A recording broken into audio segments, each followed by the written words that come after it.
Okay, तो percentage ionic character की बात करते हैं, मतलब परसेंटेज की बात कर रहे हैं और आयनिक करेक्टर की।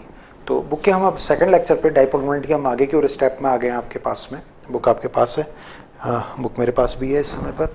और बुक के अंदर जो इस समय पर हमारे पास में बात आ रही है वो ये आ रही है कि काफ़ी बार बच्चे कहते रहते हैं कि सर नोट्स लाइक है, बड़े गजब की हैं, बड़ा मज़ा आता है जैसे नोट्स हैं, ये नोट्स लाइक आपके पास तो वही है या ये नोट्स लाइक लिखने का ना एक अलग ही मज़ा है। क्या फालतू की फालतू चीज़ें जब बुक पढ़ते हैं, कोई फ्रंट पेज को पढ़ता है क्या? फ्रंट पेज के कलर को देख करके हाँ फ्रंट पेज का कलर भी मुझे याद करके जाना है, अंदर राइटर का नाम भी याद करके जाना है, प्रीफेस भी पढ़ने। अरे अंदर जो कंटेंट है that should be concise, fit होना चाहिए यार। वीडियो है, बुक है, 100% मैच कर रही है, क्या दिक्कत जा रही है आपको? कोई भी दिक्कत नहीं, ठीक है। तो मैचिंग हो रही है, चीज़ें हो रही हैं, केवल मार्क करते जा रहे हो, आपका कुछ भी नहीं जा रहा, केवल मार्क करते जा रहे हो।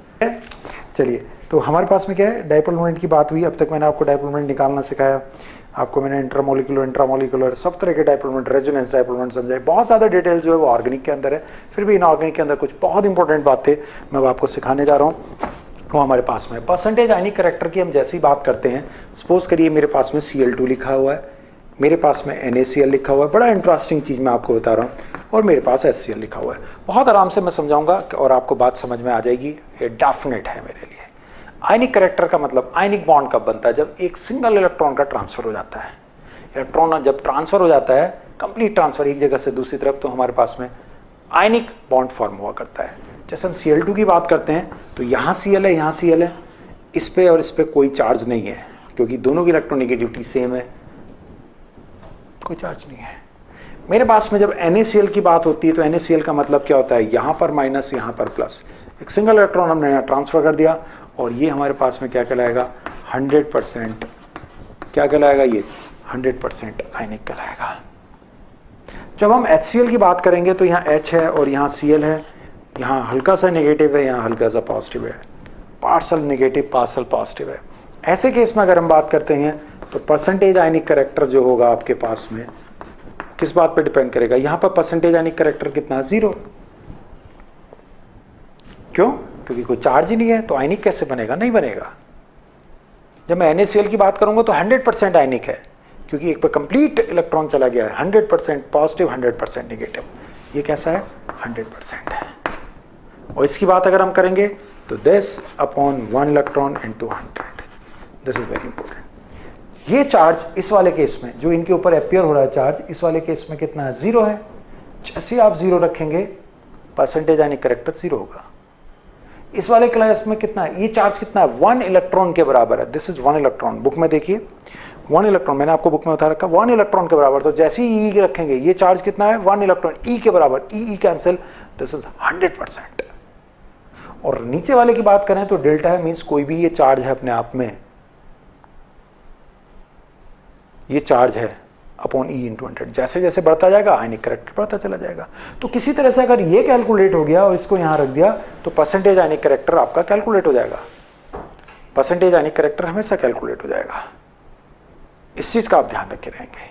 तो हम इसके ऊपर जब आपसे बात करते हैं वो बात क्या निकल करके आती है, वो बात मैं आपको अब समझा देता हूं। वो बात हमारी ये निकल करके आती है क्या कि अगर हमसे वो कहता है डाइपोल मोमेंट, क्वेश्चन हमारे पास में होगा if dipole moment of HCl is something, मान लीजिए हमसे बोलता है 3.2 into 10 to the power minus, क्या बोल सकता है? कुछ भी, कैसा भी बोल सकता है। हमसे कहता है 31 coulomb metre. Find out percentage ionic character if distance is equal to 1 angstrom. ऐसे दिया, अगर डिस्टेंस दोनों के बीच की 1 एंगस्ट्रॉम है तो हमें परसेंटेज आयनिक करेक्टर बताना है। तो हमारे पास में जैसे HCl दिया हुआ है, H और Cl है, यहाँ नेगेटिव है, यहाँ पॉजिटिव है, तो हमारे पास में परसेंटेज आयनिक करेक्टर कैसा आएगा वो हम देखते हैं। डेल्टा अपॉन ई इंटू 100 आएगा। डेल्टा कहाँ से आएगा, कैसे होगा? ये मेरे पास में दिया है dipole moment is equal to delta into distance. Dipole moment कितना है? 3.2 into 10 to the power minus 31 delta मुझे निकालना है, डिस्टेंस कितनी, 10 to the power minus 10. Dipole moment is equal to delta into distance. Distance कितनी, 1 एंगस्ट्रॉम, उसको हमने metre में चेंज कर दिया. डेल्टा यहां से निकाल लिया. डेल्टा की वैल्यू कितनी आई, डेल्टा इज इक्वल टू आया 3.2 into 10 to the power minus 21 coulomb. This is delta. और यही डेल्टा हमारे पास में क्या होता है, जो हमारे परसेंटेज यानी करेक्टर को बताएगा. इसको यहां रख दीजिए. परसेंटेज यानी करेक्टर के लिए 3.2 into 10 to the power minus 21 upon 1.6 into 10 to the power minus 19 into 100.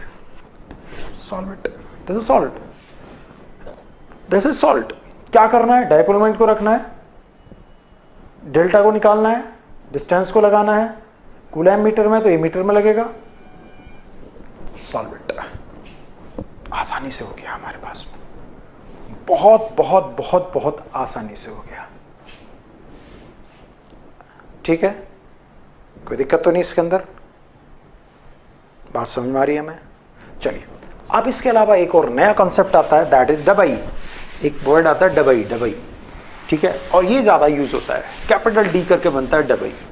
डबई हम कब लेते हैं, कैसे लेते हैं Debye. 1 Debye is equal to 10 to the power minus 18 ESU centimetre. ये होता है.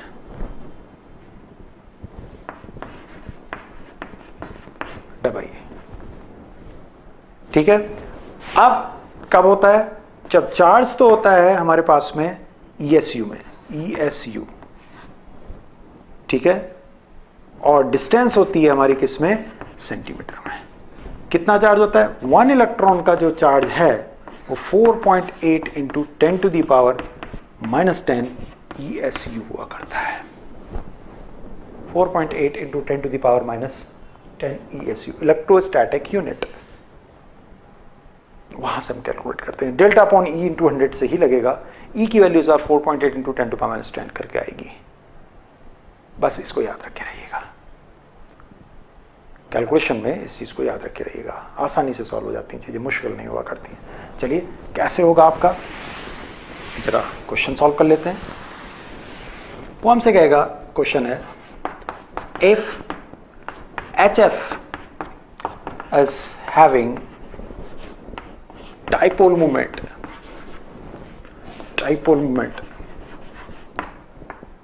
1.2 dV, डिस्टेंस इसके बीच की 1 एंगस्ट्रॉम है.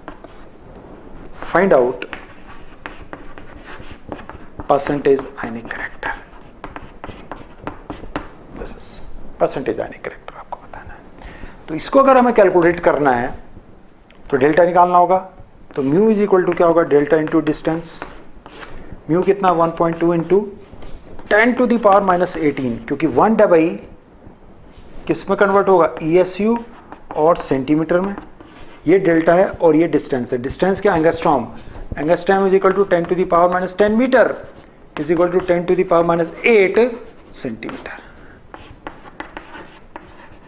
ये हो गया 10 to the power minus 8 centimetre. मतलब delta is equal to 1.2 into 10 to the power minus 10 ESU. ये हो गया आपका 1.2 into 10 to the power minus 10 ESU. ये डेल्टा की वैल्यू निकल के आई. हमने पहले क्या करा, डबई को कन्वर्ट करा ESU सेंटीमीटर में, डिस्टेंस को कन्वर्ट करा सेंटीमीटर में, चार्ज निकल के आया इस बार ESU में, और ESU हमारा निकल आया. तो no doubt delta upon e into 100 करने जा रहे हैं हम. डेल्टा की value 1.2 into 10 to the power minus 10 है. ई की value 4.8 into 10 to the power minus 10 है, इंटू 100 है. कट फट फट फट करके 25% आ गया. परसेंटेज यानी करेक्टर कितना आया, 25%. 0.25 भी हम इसको बोल सकते हैं. 25% आ गया. This is the way. ये हमारे पास में रास्ता निकल. शायद आपको बात समझ में आ रही हो,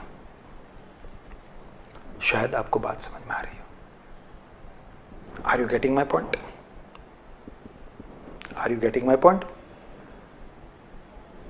ओके, ये आ गया.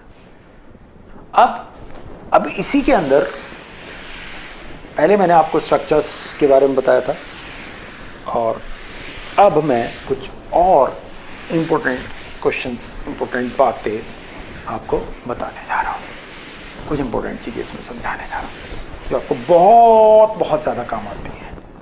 ठीक है, तो डाइपोल मोमेंट के ये सेकंड लेक्चर की मैंने आपसे बात करी थी। अब डाइपोल मोमेंट का एक थर्ड लेक्चर मैं आपका स्टार्ट करूँगा अभी थोड़ी देर में। उसके ऊपर मैं आपसे कुछ इंपॉर्टेंट बातें बताऊँगा कि डाइपोल मोमेंट कहाँ कहाँ पर होता है, कहाँ कहाँ पर हमें लगता है कि गलत हो सकता है, कहाँ कहाँ पर हमें लगता है कि ज़ीरो हो गया, कहीं कुछ इस तरह की गलतियाँ आपके द्वारा ना हो, उन सब के ऊपर मैं अभी थोड़ी सी देर में आपसे बात करूँगा। ठीक है, बुक आपके पास है, थोड़ी देर आप बुक की स्टडी करिए। बहुत शॉर्टकट ट्रिक टेक्निक दी है मैंने इसके अंदर जो आपको हमेशा काम आएंगे। मैचिंग करिए, एग्जामिनेशन में ऐसा ही आएगा। आपने अगर थ्रू आउट इस बुक को चले गए एक बार, इनऑर्गेनिक इन माय पॉकेट या इनऑर्गेनिक फॉर डॉक्टर, हिम्मत नहीं है इससे बाहर कोई सवाल बना ले। फैक्ट है, कंसेप्ट यहीं से होगा, सवाल यहीं से होगा, क्वेश्चन यहीं से होगा। तो अभी मैं बात करता हूँ आपसे नेक्स्ट वीडियो में नेक्स्ट क्वेश्चन की, that is related with totally what different type of structure and dipole moment. ठीक है साहब, चलिए बात करते हैं।